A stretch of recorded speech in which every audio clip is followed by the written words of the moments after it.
क्या अपना king Kong एक न्यूक्लियर एक्सप्लोजन को सरवाइव कर सकता है? मतलब यार आपने कॉन्ग की ड्यूरेबिलिटी को तो देखा ही होगा कि वो कितना ज्यादा पावरफुल है और साथ ही में उसका शरीर भी इतना ज्यादा मजबूत है कि वो बड़े से बड़े खतरे को आसानी से झेल सकता है। पर अब क्या यही इतना ज्यादा ताकतवर कॉन्ग एक एटॉमिक ब्लास्ट को सरवाइव कर पाएगा? अब बिल्कुल वैसे जैसे गॉडजिला ने किया था। अब हाँ यार, अगर तुम्हें पता नहीं है तो मोस्ट वर्स गॉडजिला ने एक बार नहीं बल्कि कई बार न्यूक्लियर एक्सप्लोजन को सरवाइव किया है। अब सबसे पहले तो जब हिरोशिमा एंड नागासाकी पे न्यूक्लियर बॉम्ब गिराया जाता है तब उसके इम्पैक्ट के कारण गॉडजिला अपनी नींद से जाग जाता है। पर इस न्यूक्लियर एक्सप्लोजन ने डायरेक्ट गॉडजिला को हिट नहीं किया था। लेकिन इसके बाद जब 1954 में बिकिनी अटोल पे एक न्यूक्लियर टेस्ट किया गया जिसमें इस बार हिरोशिमा एंड नागासाकी वाले बॉम्ब से भी ज्यादा पावरफुल बॉम्ब का यूज किया जाने वाला था, तो वो यार स्पेशली गॉडजिला को खत्म करने के लिए ही किया गया था। अब हाँ, जब मिलिट्री को गॉडजिला के एग्जिस्टेंस का पता चला तो उन्होंने उसे न्यूक करने की कोशिश की। पर यार इस न्यूक्लियर एक्सप्लोजन से गॉडजिला बच गया, पर कैसे किसी को नहीं पता। But finally king of the monster में रिवील किया जाता है कि गॉडजिला को न्यूक्लियर रेडिएशन से पावर मिलती है, इसीलिए जब उस पे रेडिएशन वाली किसी भी चीज का यूज किया जाता है तो उसको नुकसान पहुंचने की बजाय वो उससे ताकतवर बन जाता है। And that's why king of the monster वाले न्यूक्लियर एक्सप्लोजन से भी गॉडजिला बच गया। लेकिन यार क्या अब अपना कॉन्ग इतना ज्यादा पावरफुल है कि वो न्यूक्लियर एक्सप्लोजन को सर्वाइव कर जाए? क्योंकि पावरफुल वो भी गॉडजिला से कम नहीं है। और आज के टाइम यानी न्यू एम्पायर वाला कॉन्ग तो इतना ज्यादा पावरफुल है कि वो Godzilla 2014 and king of the monster वाले गॉडजिला को आसानी से हरा सकता है। क्योंकि यार ये तो हमने मूवी में देखा ही था कि कॉन्ग ने बिना अपनी बैटल एक्स के मोस्टवर्स के अब तक के सबसे पावरफुल माने जाने वाले गॉडजिला यानी पिंक गॉडजिला को ऑलमोस्ट हरा दिया था। और अगर उस टाइम वो गॉडजिला की एटॉमिक ब्रेथ से किसी कारण निपट लेता तो चांसेस आर हाई कि इजिप्ट वाली फाइट में वो जीत जाता। लेकिन क्या अब फाइनली अपना कॉन्ग इतना ज्यादा पावरफुल है कि वो एक न्यूक्लियर एक्सप्लोजन को सर्वाइव कर जाए? तो अब देखो यार, इसे समझने से पहले हमें डिटेल में जानना पड़ेगा कि कॉन्ग की बॉडी कितनी ज्यादा स्ट्रॉन्ग है। मतलब मोस्टवर्स में अब तक उसने जिन जिन चैलेंजेस का सामना किया है उनको डिटेल में एनालाइज करके हमें ये पता चल सकता है कि कॉन्ग की बॉडी कितनी ज्यादा स्ट्रॉन्ग है। तो अगर शुरू से शुरू करें तो कर लेते हैं ना यार, बट तुम पहले इस वीडियो को लाइक कर दो और अगर मजे मजे में ऐसे पहली बार नहीं आ गए हो तो सब्सक्राइब भी कर लेना ऐसे ही अमेजिंग वीडियोस के लिए। तो अब यार कॉन्ग से हमें पहली बार कॉन्ग स्कल आइलैंड मूवी में इंट्रोड्यूस कराया गया था, जहाँ पे यार पहले इंसानों को ये लग रहा था कि ये बस एक बड़े से साइज का आम सा बंदर है जिसे हम अपने वेपन से मार सकते हैं। अब इसीलिए उस मूवी में ह्यूमंस कॉन्ग पे कई मशीन गन्स एंड बॉम्ब्स का यूज करते हैं, लेकिन कॉन्ग पे इसका कोई असर नहीं होता है। एंड देन हमें पता चलता है कि इस एप टाइटन की बॉडी तो इसकी हाइट से भी ज्यादा अमेजिंग है, क्योंकि इस पे मिलिट्री के उन वेपन्स का कोई असर नहीं हो रहा था जो कि टैंक जैसे एक पावरफुल मिलिट्री व्हीकल को भी मिट्टी में मिला सकते हैं। अब इंसानों के तो किसी भी वेपन का कॉन्ग पे कोई असर नहीं हो रहा था, लेकिन यार जब कॉन्ग का सामना स्कल आइलैंड के डेविल्स यानी स्कल क्रोलर से हुआ तब उसे काफी चैलेंजेस का सामना करना पड़ा। लाइक सबसे पहले तो तुम इन स्कल क्रोलर्स की पावर्स का अंदाजा इसी से लगा सकते हो कि आपको ये जिंदा निकल के सेकंड्स में आपका ये हाल कर सकते हैं, क्योंकि कॉन्ग की तरह इनकी भी हाइट काफी ज्यादा बड़ी थी। पर जो इन स्कल रोलर्स का सबसे पावरफुल हथियार था वो था इनका ये दांतों से भरा हुआ मुंह, और इस मुंह से इन स्कल रोलर्स ने कॉन्ग को भी अपने चंगुल में फंसा लिया था। लेकिन यार कॉन्ग की बॉडी इतनी मजबूत थी कि जब स्कल रोलर्स ने उसके हाथ को चबाया तब ना सिर्फ उसका हाथ सही सलामत रहा बल्कि यार उसने उसी हाथ से उस स्कल रोलर को एक दर्दनाक मौत भी दी। लेकिन यार अब तक कॉन्ग को सिर्फ छोटे मोटे खतरों का ही सामना करना पड़ रहा था, पर 2021 में उसे स्कल आइलैंड पे अपने सबसे बड़े खतरे यानी टाइटैनस कैमाजोड्स का सामना करना पड़ा। तो 2021 की किंगडम कॉन्ग नॉवल में हमें उस टाइटन से इंट्रोड्यूस कराया जाता है जो कि असल में कॉन्ग के घर यानी स्कल आइलैंड को डुबोने के लिए जिम्मेदार था। अब हाँ यार, अगर तुम्हें लगता है कि गिडोरा कॉन्ग के आइलैंड को डुबोने के लिए जिम्मेदार था तो नहीं, ऐसा नहीं है। अब भले ही स्कल आइलैंड गिडोरा के स्ट्रोम के कारण डूबा था, लेकिन यार उस स्ट्रोम को स्कल आइलैंड पे लाया यही मोस्टर था। अब ये भी गिडोरा की अल्फा होल के कारण जाग गया था, लेकिन ये टाइम पे पोस्टर नहीं पहुंच पाया। पर इसके बाद ये स्कल आइलैंड पे जाता है जहाँ पे इसका मुकाबला कॉन्ग से होता है। अब उस टाइम कैमाजोड्स की हाइट बस 164 फीट ही थी, वहीं कॉन्ग उस टाइम 337 फीट का था। पर फिर भी यार अपना कॉन्ग कैमाजोड्स से बहुत बुरा पिटने वाला था। तो अब दोनों का आमना सामना होते ही कॉन्ग सबसे पहले उस पे एक चीज उठाकर फेंकता है, लेकिन कैमाजोड्स अपनी सुपरसोनिक स्क्रीच से उसे तोड़ देता है। और यार कैमाजोड्स की ये सुपरसोनिक स्क्रीच इतनी ज्यादा पावरफुल थी कि उसके कारण आसपास उड़ रहे फाइटर जेट्स के ग्लासेस भी टूट गए थे। पर इसके बाद कॉन्ग उसे पकड़कर जमीन पे लाने की कोशिश करता है, लेकिन यार शॉकिंगली कैमाजोड्स अपने से कई टाइम्स बड़े कॉन्ग को उठाकर आसमान में ले जाता है। अब बिल्कुल वैसे जैसे गिडोरा ने गॉडजिला के साथ किया था, और फिर वो उसे नीचे गिरा देता है। और यार ये इम्पैक्ट इतना ज्यादा पावरफुल था कि जहाँ पे कॉन्ग गिरा था वहाँ पे एक क्रेटर बन गया था। यानी हाँ, कॉन्ग की बॉडी इतनी ज्यादा पावरफुल है कि वो इस जैसे इम्पैक्ट को भी सर्वाइव कर सकता है। पर अब इसके बाद कैमेजोर्ड्स कोंग को अपनी पूंछ से दबाकर उसे अपने नुकीले दांतों से मारने की कोशिश करता है, जिसमें पहले वो सुपरसोनिक स्क्रीज से कोंग के कान के पर्दे फाड़ देता है, जिससे उसके कान से खून आने लग जाता है। और फिर वो उसे मारने ही वाला होता है कि तभी एक फाइटर जेट आके कैमेजोर्ड्स का ध्यान अपनी तरफ खींच लेता है, जिससे वो डिस्ट्रैक्ट हो जाता है और इसी बीच मौके का फायदा उठाते हुए कोंग अपनी जान बचाता है। अब वैसे अगर कैमेजोर्ड्स वर्सेस कोंग की फाइट पे एक फुल डिटेल्ड वीडियो चाहिए कि लास्ट में आखिर कौन जीता, और जिस वीडियो में मैं आपको टाइटेनस कैमेजोर्ड्स की पावर का भी बताऊंगा, तो यार कमेंट्स में जरूर बताना।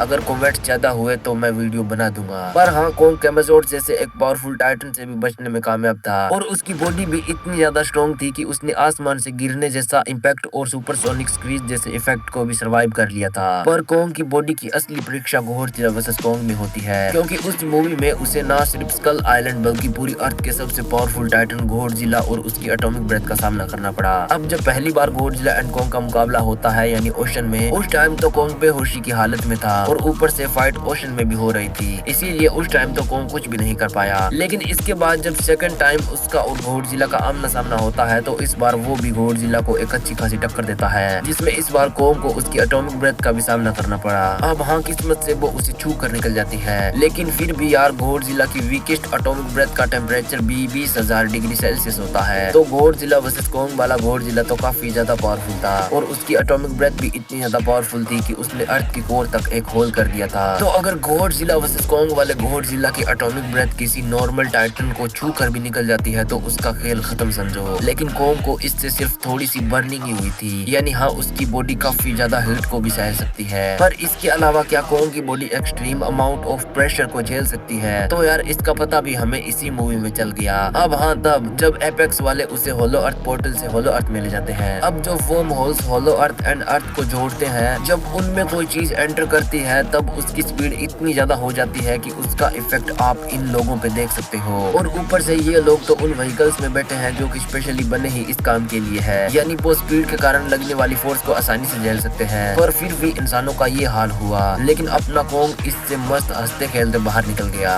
यानी उसकी बॉडी इतने प्रेशर को झेल सकती है। लेकिन इसके बाद वो वर्म होल्स कोंग को एक मीटियोर की तरह जमीन पे फेंक देते हैं, बट कोंग का यहाँ पे भी कुछ नहीं बिगड़ता है। पर अब क्या फाइनली कोंग एक न्यूक्लियर एक्सप्लोजन को सर्वाइव कर पाएगा? तो अब देखो, यहाँ पे अगर कोंग एक ऐसी जगह के आसपास है जहाँ पे न्यूक्लियर बॉम्ब गिराया जाएगा, तो मे भी वो बच जाए, क्योंकि ऐसे में या तो वो भाग जाएगा जिससे उस तक कम से कम हीट पहुंचेगी, या फिर जो हीट पहुंचेगी भी उससे उसका ज्यादा कुछ नहीं बिगड़ेगा। लेकिन यार दिक्कत तब आएगी जब कोंग पे डायरेक्ट एक न्यूक्लियर बॉम्ब उसके ऊपर गिराया जाएगा, क्योंकि यार ऐसे में उसके बचने के चांसेस काफी ज्यादा कम है। अब हाँ, वो काफी एक्सट्रीम हीट को झेल सकता है, पर इतनी भी नहीं कि वो न्यूक्लियर बॉम्ब की मिलियंस ऑफ डिग्री हीट को झेल ले। पर अब ये सुनकर तुम ये मत सोचना कि सिर्फ गॉडजिला एक ही है जो कि न्यूक्लियर एक्सप्लोजन को सर्वाइव कर सकता है, क्योंकि अभी भी कई टाइटन्स ऐसे हैं जिनकी बॉडी इतनी ज्यादा पावरफुल है कि वो भी न्यूक्लियर एक्सप्लोजन को सर्वाइव कर सकते हैं। अब वो कौन है, चलो ये तुम बताओ। और अगर उन पे एक डिटेल्ड वीडियो चाहते हो तो कमेंट्स में जरूर बताना। बाकी यार, क्या तुम्हें अभी तक पता चला कि नेक्स्ट गॉडजिला मूवी में स्पेस गॉडजिला आने वाला है? अब अगर नहीं तो जवाब तुम्हें इस वीडियो में मिल जाएगा, और ये वीडियो तुम्हें एंड स्क्रीन में मिल जाएगी। बट प्लीज यार, उसे देखने से पहले इस वीडियो को जरूर से लाइक कर देना, और अगर ऐसी ही मोर वीडियोस में इंटरेस्टेड हो तो चैनल को भी सब्सक्राइब कर लेना, क्योंकि यहाँ पे तुम्हें ऐसा ही monster and kaiju like content मिलता रहेगा। सो प्लीज सब्सक्राइब कर लेना, फ्री फोकट का है, देख लो।